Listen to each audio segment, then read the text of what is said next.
You know, on September 10, 2014, Michael Miranda went to jail. He went to jail for drugs and 2 syringes that weren't his. You know, we talked a lot in voir dire about presumption of innocence. I heard Commonwealth talking about use your common sense. Don't move aside evidence and say, well, my common sense says this. What does the evidence say? There is no evidence against Mr. Miranda. You know, the presumption of innocence that I talked about, you could think of it, if you wanted to, as like a force field or a cloak. That in order for him to take that off and be found guilty by you, the Commonwealth has to have shown you enough evidence to go beyond a reasonable doubt. Beyond a reasonable doubt. Before we look at all the evidence, which is not very much, we're going to look at the jury instructions. And you'll get your copy. But what I want to point out to you are 2 things. Instruction 2A, the judge read to you, and it says that he's not compelled to testify. Don't use that as an inference of guilt. We talked about that in part. That is very frightening for us. That somehow him not saying to you, you're not allowed to use it. He said it that night, September the 10th. He said, it's not my step. So you heard him speak through that officer. When we get here to instruction 4, it talks about possession. You have to refer back to the definition of possession.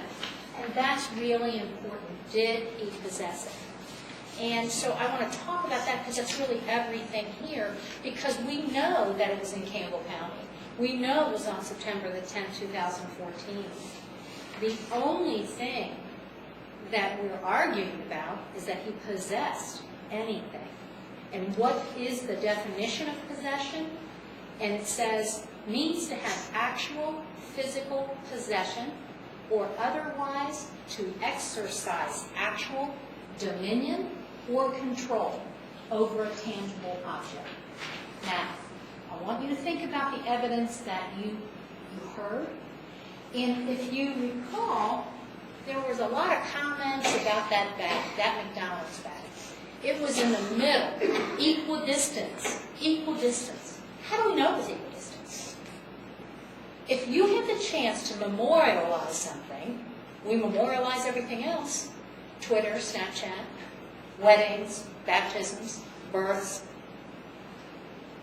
To see that bag, maybe it wasn't equal distance.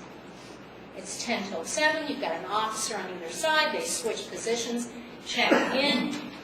But you see, if the bag is equal distance, then there's the argument they're both guilty. Because if that bag is a millimeter toward the driver, well, maybe it's his. So it has to be equal distance to support the argument. We don't know if it really was because it wasn't measured, and there's no photograph. Most importantly, no photograph of a crime scene. Well, I didn't know what was in it until I looked at it. Well, when you come on a crime scene and you want to say that everybody is so nervous that you're suspicious of every little thing, why not take an extra moment and photograph and then start moving around? Nothing happens. That isn't NCIS or CIS or what. I love those shows too. This isn't complicated stuff. This is simple. This isn't high-tech, it's not expensive, it's simple. But it does take a moment. It does take maintaining that presumption of innocence.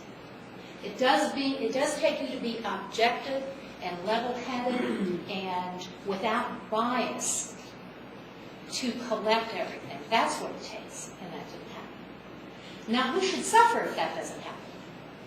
Should Michael Miranda go back to jail today because it didn't happen? No, he's not guilty, he's innocent, and he should go home. So, let's look at the evidence. And you can tell that my notes are everywhere, because I'm trying to recall everything and present it honestly to you. But the evidence here, I think you could say we have physical evidence, and then we have testimonial evidence, and then we have things that didn't happen. So the physical evidence is you've got one McDonald's bag that's been destroyed. Maybe it didn't contain anything we needed to see. And inside you have the 2 syringes and you have that heroin, the small amount. Well, it's in the car. Nothing else is found on anyone. Okay, well, maybe they were going to use that. That's why they didn't have anything on it. Let's think about that for a second. Officer's driving up on this Yukon, and he's watching them because he can't see a plate. He's on high alert, and he's alone. He's a very safe officer. You've heard him tell you that. So he calls out, hey, whatever you say when you call out, I need help, send backup, I'm getting ready to pull somebody over. I don't know what he said. But whatever he said brought 5 other officers. It sounded like 2 came in one car. Not 5 other, I apologize, 4 other.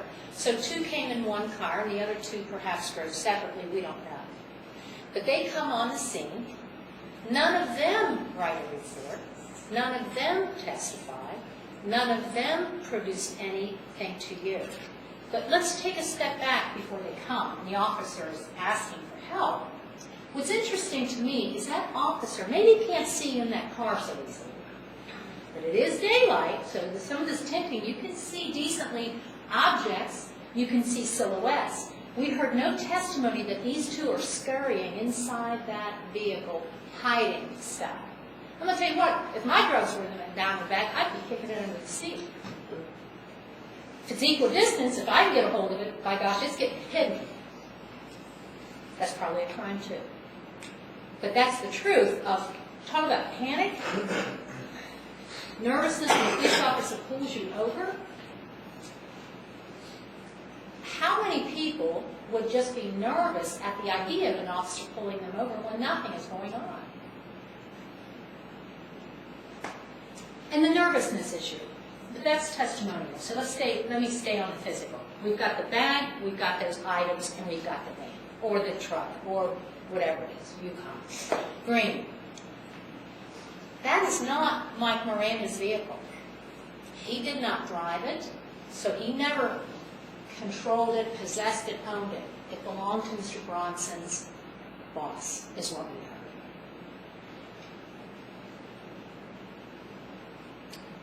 Again, I've gotten in, does it make any sense that this could be Michael Miranda? There's no testimony it's Michael Miranda. Could it be that it makes any sense that because of the way this bag is, it becomes Michael Miranda's? It doesn't make sense to me. It doesn't fit. And we look at all those reports, and there was a little bit of leaving things out, not always including information in front of you so you get nervous. None of that happened. Just he said it's not mine. However the conversation went, it's not mine. What was interesting to me is that they looked at Mr. Bronson's arms. The officer must not have thought it was Michael Miranda's either, because he didn't check him. Didn't check his arms, and so how are you going to be on heroin? Maybe none of us can say from our personal experience, but we've heard the rumors. Are we going to be nervous or euphoric?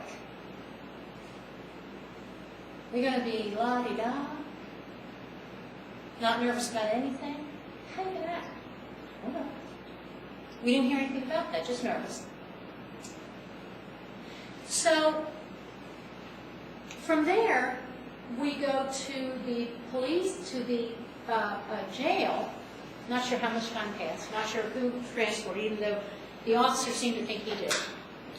And there's a statement made then by Mr. Bronson that it's his stuff.